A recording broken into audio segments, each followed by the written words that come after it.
Welcome to the Barn Gym podcast. Hello, Charlie. Nice to see you again. Hello, Guy. It has been a while, yes. Well, I was just about to introduce who we are, but you thankfully said my name. Well, I'm Guy, and this is the co-host, Charlotte. And I'm Charlie. What are we doing here? Why are we sitting down and talking into these microphones? Well, I think we're going to share our opinions on health and fitness, give some insights to what it's like coaching people through losing body fat, getting healthier, building muscle, but really starting to understand the psychology of what it takes to do that and our own life experiences, of getting people in shape. Charlotte, you've been coaching for how long now? 3-4 years. Started doing the cover stuff about 4 years ago, really, and then I think it's kind of just been full time. Probably about 3 years. 3 years full time. Charles Xavier's new to it. I'm very new. Yeah. New in the game of coaching, 6 months. I've done all my personal things, all my running bits over quite a while. Seen some things. Sod that. Yeah, I'm getting back into it, potentially, soon.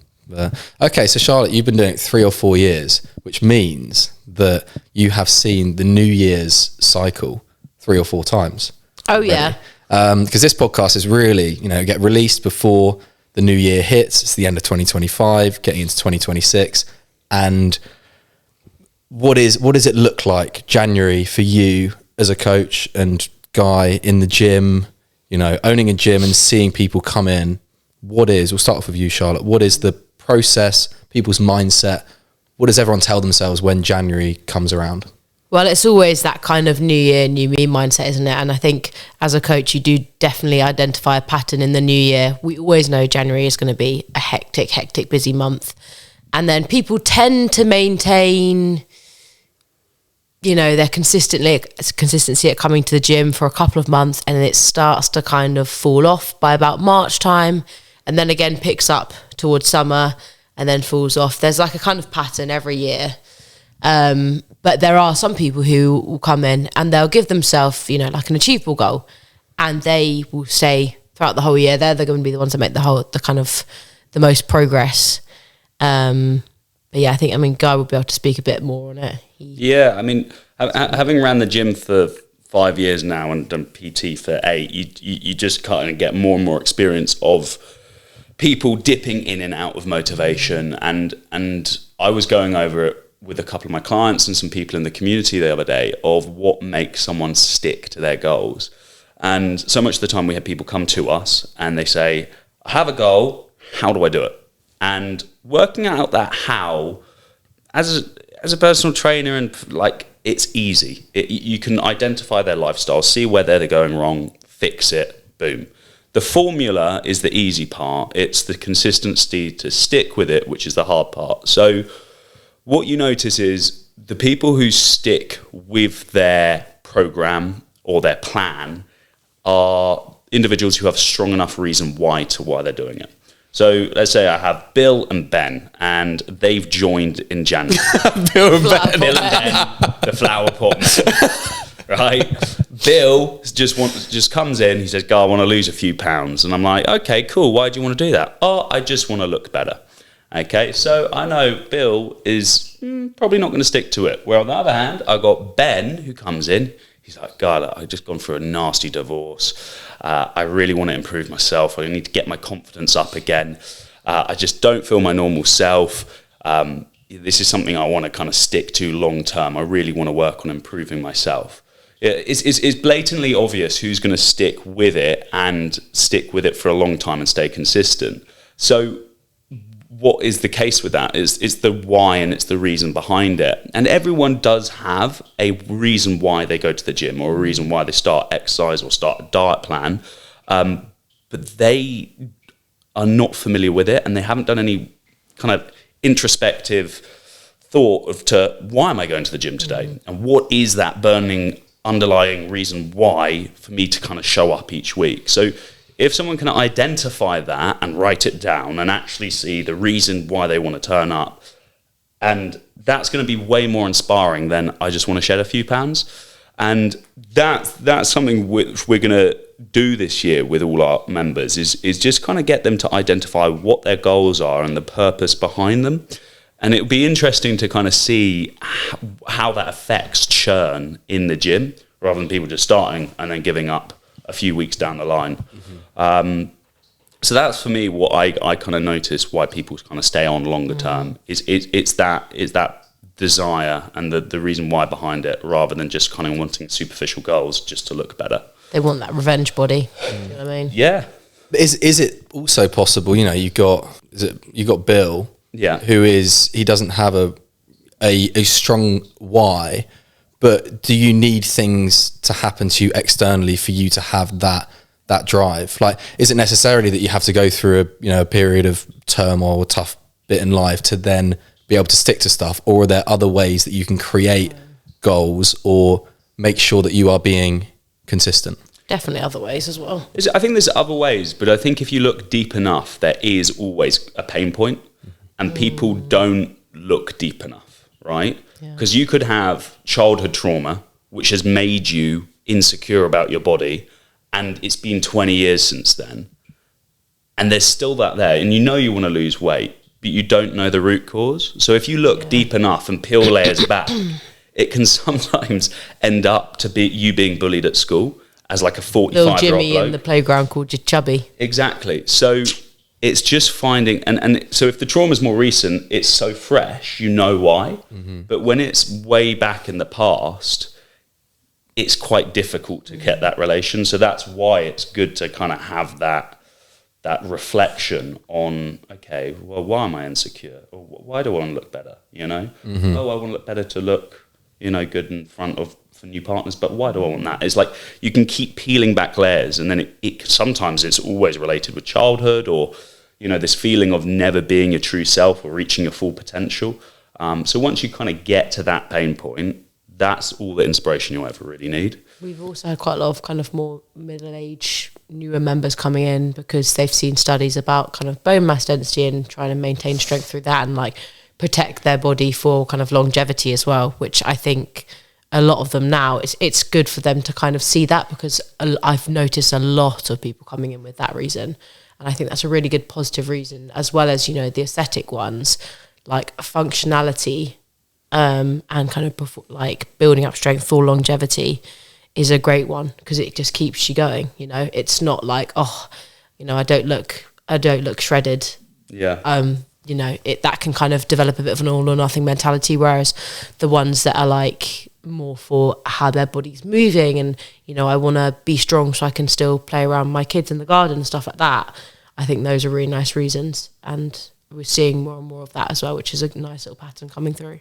It's almost guaranteed now, when the Times releases an article on health and fitness, on bone density, osteoporosis, diabetes, we'll get some sign-ups being like, actually, I read this article. It's so interesting how the newspaper can have such an influence on, especially like it's kind of that our demographic here is really like 40 to 60. Yeah. So it kind of, they read an article, think, shit, I need to go to the gym. I need to do something about it. But then the question is, are they going to stick with it if they think they need to do it rather than they want to do it? Yeah.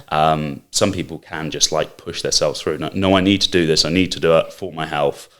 And those are the people who fall in love with the results, right?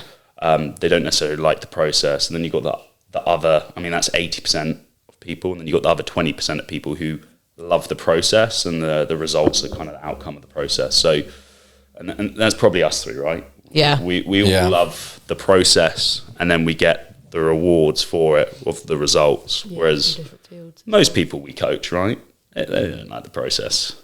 You've got to make it enjoyable.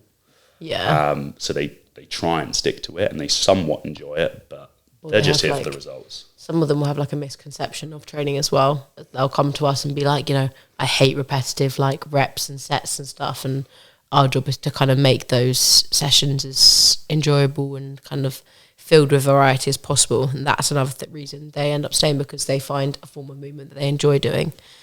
So I think as a coach, it's important to be able to like, I don't know, like know introducing novelty to it as well. There's more than one way of moving. Yeah, and I think when you see the big drop-off rates of people picking up loads of habits in January, and then most, stopping by February and March. People might push through maybe to April, have a little extra kick towards summer, but it's always a little bit of a short-term ups and downs. Is finding ways with your clients to keep them kind of driven and consistent with aspects of novelty. I guess most of it is you get that probably through the social side of things. It's a lot more difficult to go at something yourself, hold yourself accountable for it, because you can kind of do it in silence and no one's going to see when you do drop off. But to have that, I guess also from our perspective, if you're coaching someone, you kind of know the process of what they're going through, and you know the false signals of, when they're tired rather than just burnt out, when they can push through and it's good pain rather than injury, and having that guidance there to just keep them on the process, to be like, it's not it's not an outlier or, a bug of the process in mid-February when you start to feel tired and you can't really be bothered and it's not really worth it anymore. That's actually just how things are.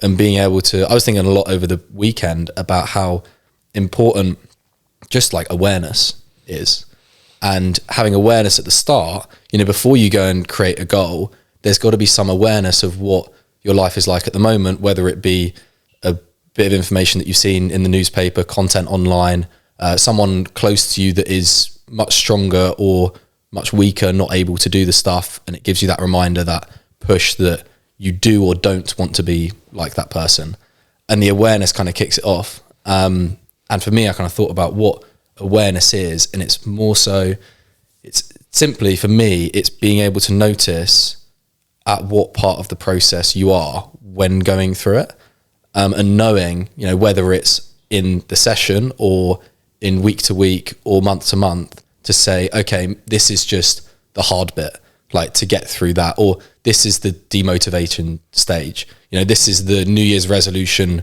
wear off period, where it's not something which goes, oh, okay, that's done. Like 6 weeks, I've done my dry Jan, I've got back on the booze, I've gone, the social stuff's kicked off again, it's Valentine's, whatever things, and you go, it didn't really matter that much, I gave it a go, and it was good to do, but it's not sustainable. It's like, that's not outside of the process, that is actually how it is. Achieve it and all go fresher style blowout. Yeah. It's also like, you look at people who are refusing to join at this time and saying, so I've had a few people message me recently like, I want to start in January because I'm going to be more motivated then. And I'm like, well, you're not going to be motivated in January at all. No less, perhaps you'll get a blip for the first couple of weeks. But the thing that people need to understand is motivation will only come once you start seeing results. Yeah.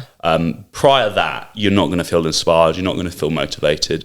But once you start looking at the scale weight, it starts creeping down, or you start lifting heavier numbers in the gym, or those runs get easier, then you're like, oh, the hard work I'm putting in is getting results.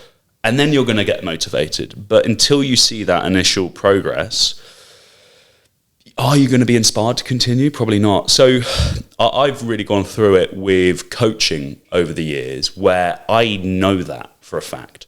So I'll bring a client on board, and I think, okay, well, the most sustainable way to coach this person and consistently get them results is to not have radical change and to slowly implement new healthy habits into their life. But that's going to slow down how quickly they see progress. So although it's sustainable, there's also this thing where you're like, they're not going to see results quick enough. And are they going to lose momentum and just quit? So then there's the other hand of things where you say, well, maybe we do rush to see a bit of progress in the first 4 weeks of working with one another. So they see the results and they're like, oh, guy knows what he's doing. He's helping me. It's working out who to do it with, because if I see someone coming in, they just want a quick win, it's kind of explaining to them, no, it needs to be a long-term thing, but you also do need to get them some good results in the first 3 to 4 weeks so they stay on.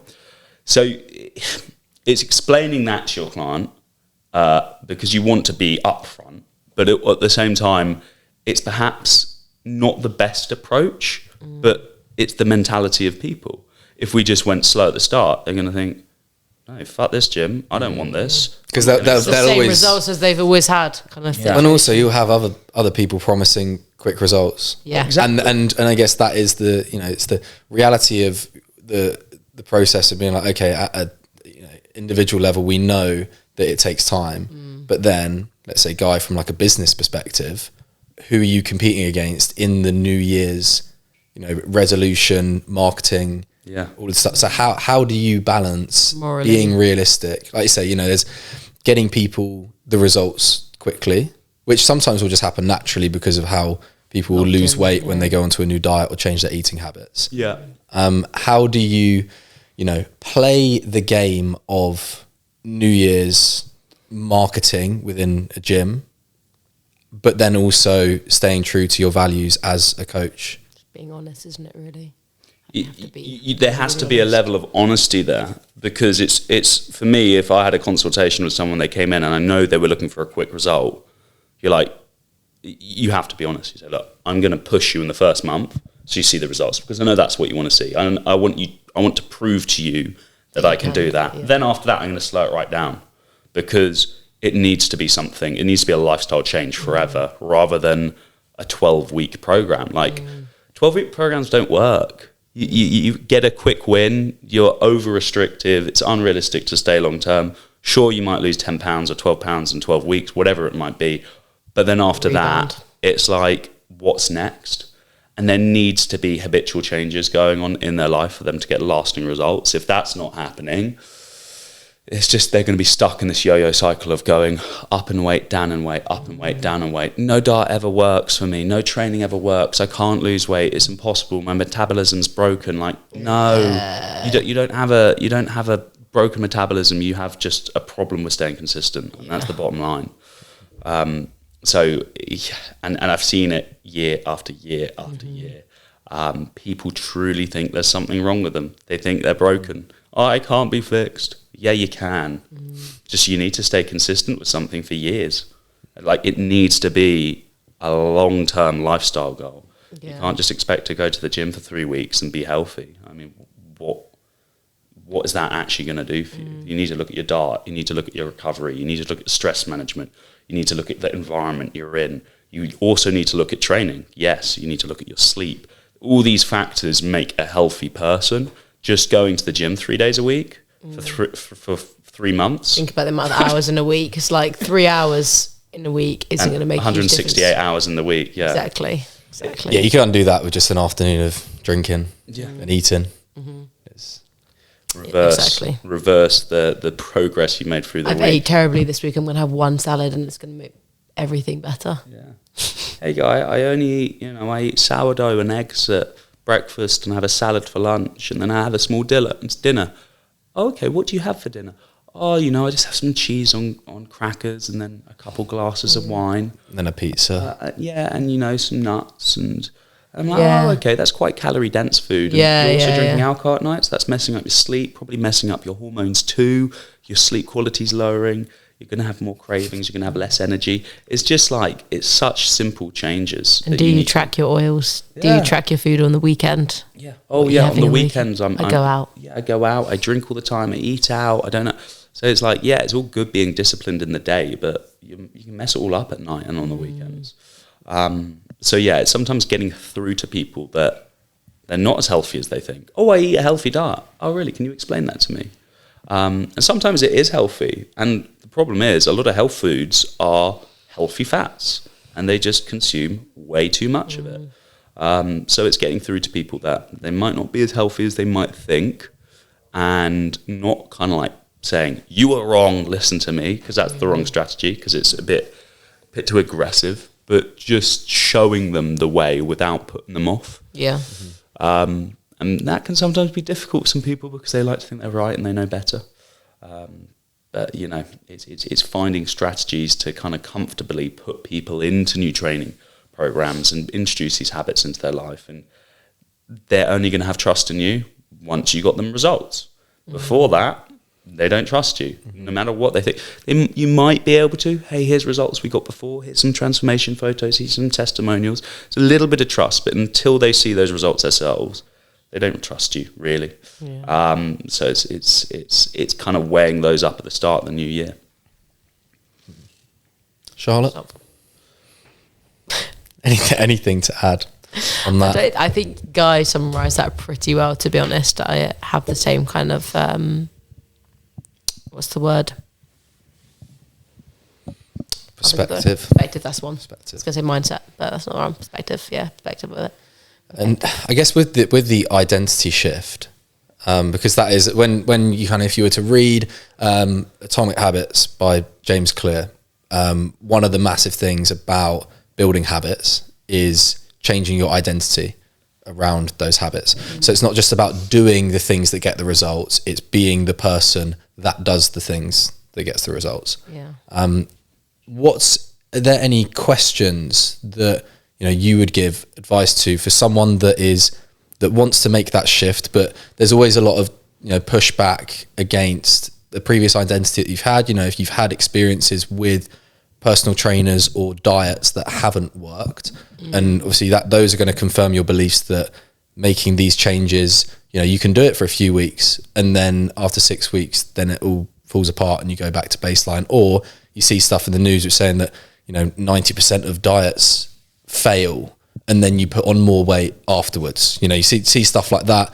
And so what would be a couple of questions that you would ask yourself to maybe nudge that identity towards being the type of person that is consistent, if you've previously had lots of evidence to say that you are an inconsistent person? I think a really easy fix is just getting a sheet of paper and write down what person you want to be. Okay. And then, so if you wanted to be a healthier person, a kinder person, a more thoughtful, not always rushing around chasing your tail. So there could be some factors that you want to change about yourself in the new year. And then you think, okay, well, if I want to do those things, what person do I need to become? What do I need to do differently in the new year in order to fulfill that? And that's always a good place to start. So it's one, identifying purpose behind it, but then also identifying what lifestyle changes do I need to have, like instantly. Like, can I cut out procrastinating and thinking about things too much? And, there's probably a lot of fluff in your life around that. But also self-reflection is something, we do a lot as coaches. We send out check-in forms and we ask people to reflect on how their week's gone. Some people journal it. If you're working personal training, you might have check-ins, but it's so important just to kind of think, okay, where have I been? Where am I now? And where am I going? Am I satisfied with my progress between where I was and where I am now? And am I heading in the right direction? Because if you're not evaluating that frequently, if it's a weekly basis or a monthly basis, you're going to lead to getting poor results, but also feeling stuck, a bit stuck in a rut and unable to escape. So reflecting on where you've been before and where you're going and where you are now can be a really, really helpful tool to be like, actually, I'm not getting as far as I want to, Yeah, and with self-reflection as well, like tying back to what you were saying, Charlie, like with people, what they kind of did in the past, I think a good thing to do is if you have achieved a certain thing in the past and like a certain fitness goal in the past, but then it wasn't sustainable, like Guy said, writing that down and saying, okay, so I did manage this in the past, I did manage to lose, say, like 10 kilos in the past. Write down what you did, how you did it, and what you were doing in life at that time that allowed you to be able to do that you might not be able to do now, and then kind of reflecting on that and then kind of saying, okay, well, I managed to do that then, this is what's kind of stopping me from doing it now. And then you can potentially maybe sit down with a coach and figure out, okay, what different strategy can we come up with this time and try out this time to potentially come up with the same end result, if you are unable to do that potentially unsustainable thing that you were doing in the past that achieved that goal. Yeah, I think switching, so you're kind of switching that problem mindset to solutions. Yeah.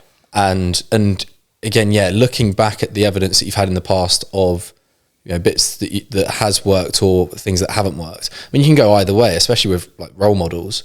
Is you can either have role models of people that you want to emulate and you want to be like that person. Yeah. or you have role models on the other side of people that you don't want to be like, and then you just avoid all of the things that they're doing. And I think that, you know, you've really got to give up a previous part of the narrative. The narrative's really important to be able to make that change. And also, I think the most important thing, there's a quote that I read a while ago. I think it was a Naval Ravikant quote that said, you know, you train for years to become an overnight success, because that's how it looks to everyone else. Is it looks like it's overnight, and it gives a complete false depiction of what the process actually looks like. But ultimately what it is it starts when you make the decision to change, which is completely free, but has the most resistance at the start, because you've got all of that evidence to say the opposite. That first step. You know, you look at world champions. Let's say that I was going to be a world champ in 5 years' time, right? What would I look back on and give, you know, my success to? Like, why did I become a world champ? And yes, in the race itself, when I won gold, that put me into world champion status. But actually, I probably look back and say, the decision that I made even 5 years ago from this moment to care for myself and to decide that I wanted my life to go into a different direction, that was the most crucial point to get my success. Which means that it's a decade-long process to become that person. But it's that decision to be like, okay, like you say, Guy, you know, who's the person that you want to become? And you have to start that now, because you might realize that you are that person in a year's time. You know, you might look back and go, oh goodness, I've started behaving like this kind of person, but it only happens day to day to start building the evidence that you prove yourself to be that. Yeah, it's a great analogy I like is if you're riding a bike and you start to focus on the thing you don't want to crash into. So let's say you're riding a bike in the woods and you start looking at the tree, and all of a sudden you start drifting, and then you hit that tree because you're looking at where you don't want to go. Painful.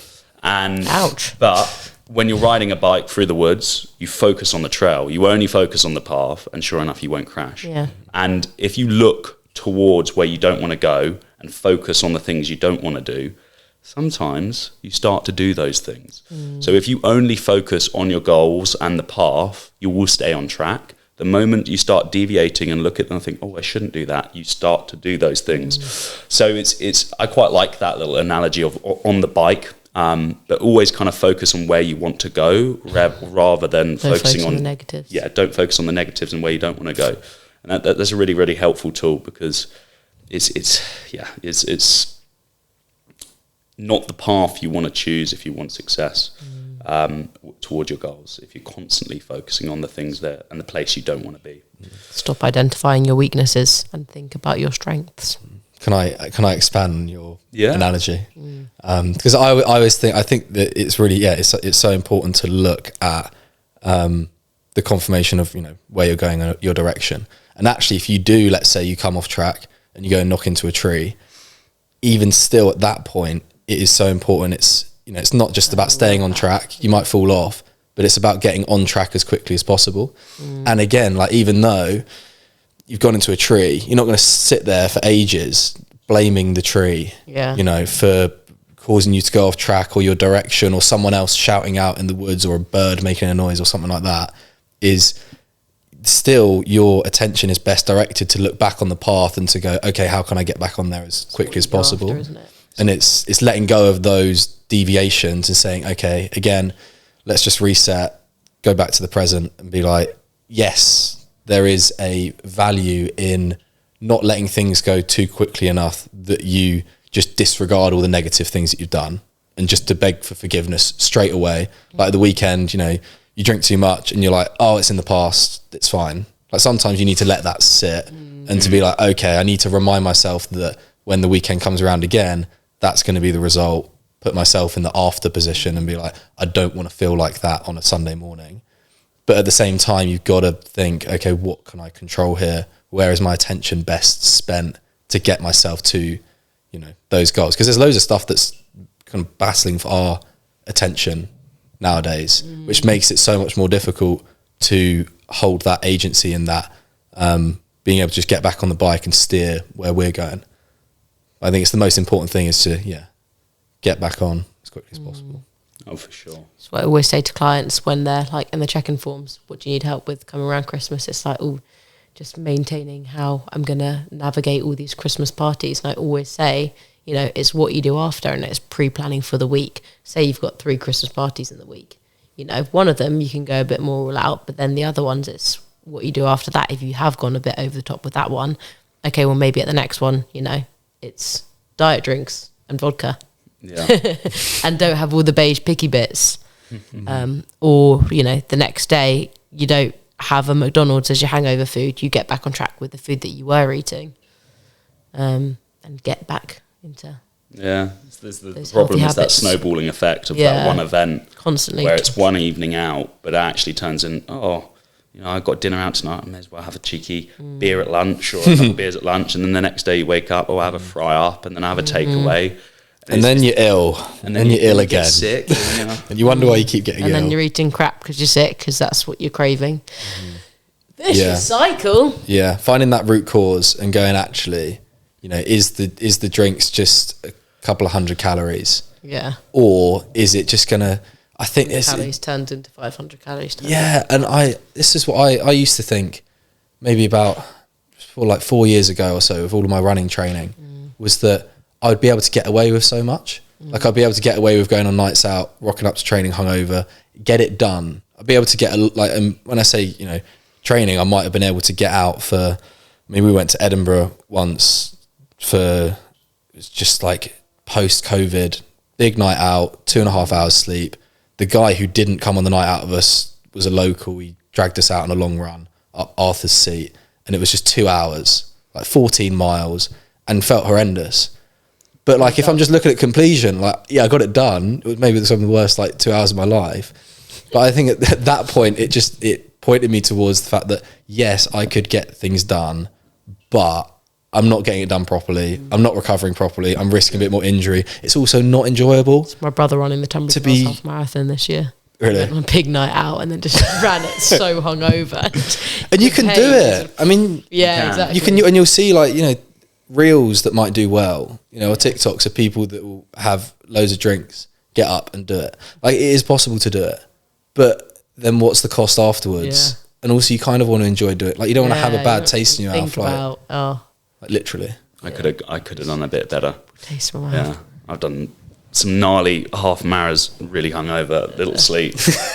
You just go on runs hungover.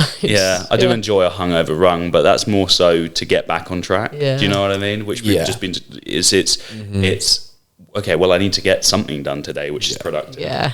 Probably gonna stare at my computer screen like a lemon, so that's not gonna really work out if I try and do work. But I can do something somewhat productive. But going on a run or gym workout, you can fulfill that. But competing, and consistent. You think about consistency, hopefully that should just be every now and then you go off track. Yeah. Okay, so last thoughts. Obviously, we've gone through a lot about habit forming, goal setting, what people get wrong. That consistency is still the key to the long-term results, but also how you can make the most of those motivation spikes, like the New Year's. I guess what would you say to someone who is waiting until January the 1st, or probably the 2nd, probably not the 1st, to actually, to change? If you're in a race with someone who's allowed a head start, who's going to win the race? If you're the same pace, that person has a 5-second head start, who's going to win the race? The person who has a head start. So why not start before the others? Yeah. I think what you'll be able to kind of tell from this podcast already is it's not necessarily how you get there. It's the drive and the mindset you have to acquire in order to get those results. And you've probably listened to this expecting, they're going to tell us some really good dart tips or some really, really good training tips. But collectively here, we've all probably been training for about 40 years totally. And there's a lot of experience at kind of high level sport. Charlie running really, national level running, me playing for rugby for Quins, me Charlotte, hockey for Kent. Doing Kent, and I've done powerlifting, CrossFit, strongman, all of that. And the main takeaway is it's not necessarily the right method that you take in order to get the results. There's so many ways of getting there. It's the correct mindset. And it's, yes, try and get as much done as you can before the start of the new year. Like if it's cleaning up your diet a little bit or starting some exercise. Build the habits, right? But goes back to identify why you want to get in shape in the new year. Identify the mindset and the person you'll have to become in order to get those results. And also identify like that this is not going to be a quick, pumped out 3-month achievement. Shred. It's going to have to be lifestyle change, and it's for you coming to terms with that change has got to last if you want these results to last. So working out a way that you're going to make it lasting, and working out how you can self-reflect frequently in order to stay the person that you want to become. It's mindset, and it's as simple as that. Though we've been talking for 45 minutes on this now, those are the main factors. That's the main thing that's going to keep you in shape long term. As Stewie Griffin says, it's a lifestyle, Brian. And it's Stewie Griffin saying it's a lifestyle, Brian. You know that I haven't seen Family Guy. Got to keep the tail. And I think that's the only thing, is the consistent thing that you can control is the mindset and the perspective. And so if you're looking for consistency of results, you've got to have consistency of input. And to have that consistency of input, it needs to start with you making the decision to say, okay, actually, the busiest period is the best time to start, because the only thing that's going to undo my progress are the busy periods. Yeah. If you can sustain it with the resistance and weight against you and all of the distractions and everyone saying, oh no, it's just this one night, it's just this one whatever, then when it comes round to when everyone else is doing dry Jan, it's going to be so much easier. It's a bit of preparation.